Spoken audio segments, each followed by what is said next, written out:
महान दल के राष्ट्रीय अध्यक्ष केशव देव मौर्य एक्स पर लिखते हुए कहते हैं कि महाबोधि विहार विवाद कांग्रेस की देन है।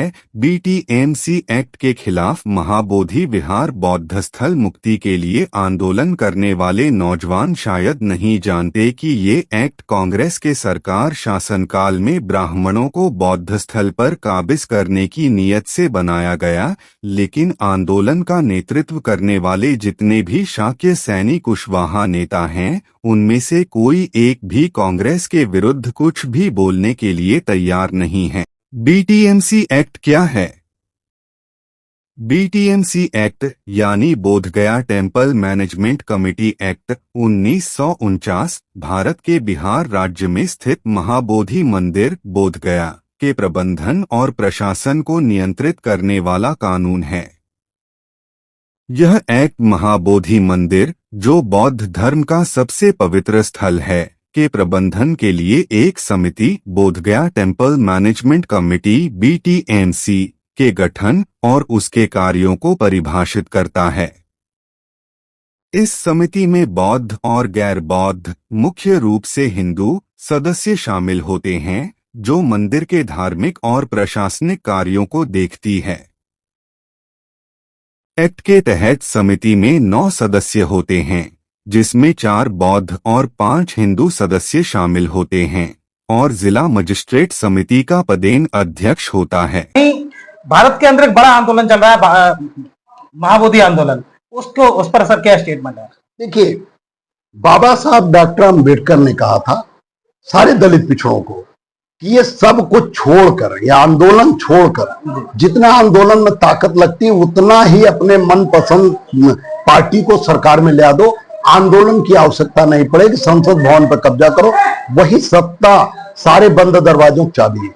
आपको महाबोध विहार या जनता को महाबोध विहार के बारे में बिहार में कम जानकारी है। महाबोध विहार में जब वो कमेटी बनी, उसमें ब्राह्मण भी रहेंगे, हिंदुओं के जितने मंदिर है उसमें केवल ब्राह्मण रहेंगे, उसमें बुद्धिस्ट और मुसलमान नहीं रहेंगे, मौलाना नहीं रहेंगे, ईसाई नहीं रहेंगे, ये नियम बना। लेकिन बुद्धिस्ट टेम्पल में, बुद्धिस्ट जो महाबोध विहार है, उसमें कांग्रेस की सरकार में नियम बना कि कोई भी महाबोध विहार या कोई भी बुद्ध विहार में जितनी कमेटी होगी उसमें आधे से ज्यादा ब्राह्मण होंगे। ये कांग्रेस ने करवाया अपनी सरकार में, और ये आंदोलन भी कांग्रेस चलवा रही। जो आंदोलनकारी हैं उनसे किसी से भी आप बयान ले लो, कांग्रेस के खिलाफ वो नहीं बोलेंगे, वो बीजेपी के खिलाफ तो बोलेंगे। और बीजेपी और कांग्रेस एक ही सिक्के के दो पहलू हैं। बिहार में बीजेपी की हालत खराब है, नीतीश की हालत खराब है, इसलिए कांग्रेस वहां सत्ता स्थानांतरित अपने हाथ में लेना चाहती। आरएसएस बीजेपी की जगह कांग्रेस को सत्ता देना चाहती। तो ये जो आंदोलन कराए जा रहे हैं, जो आंदोलनकारी अंदर से कांग्रेस की मदद कर रहे हैं। जब ये महाबोध विहार में ब्राह्मणों का कब्जा कांग्रेस के नियम के अनुसार आया, तो आंदोलन कांग्रेस के खिलाफ होना चाहिए, लेकिन आप किसी आंदोलनकारी से कांग्रेस के खिलाफ एक शब्द नहीं बुलवा सकते। और अगर किसी को ऐतराज है तो वो बताए कि कांग्रेस नहीं, भाजपा ने किया था या तेजस्वी यादव ने किया था।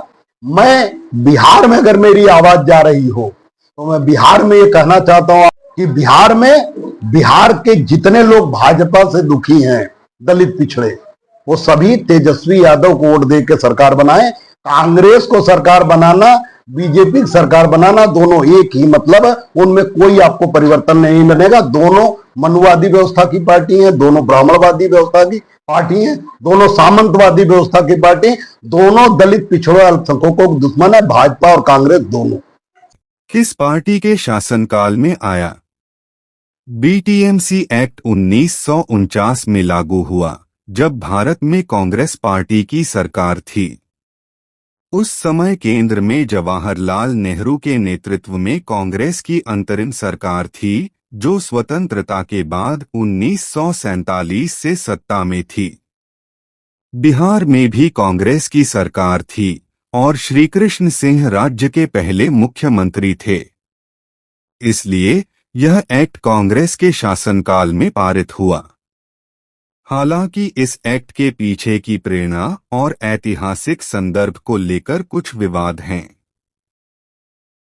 कुछ स्रोतों के अनुसार यह एक्ट महाबोधि मंदिर को हिंदू बौद्ध साझा प्रबंधन के तहत लाने का प्रयास था, क्योंकि उस समय मंदिर पर हिंदू पुजारियों का प्रभाव था।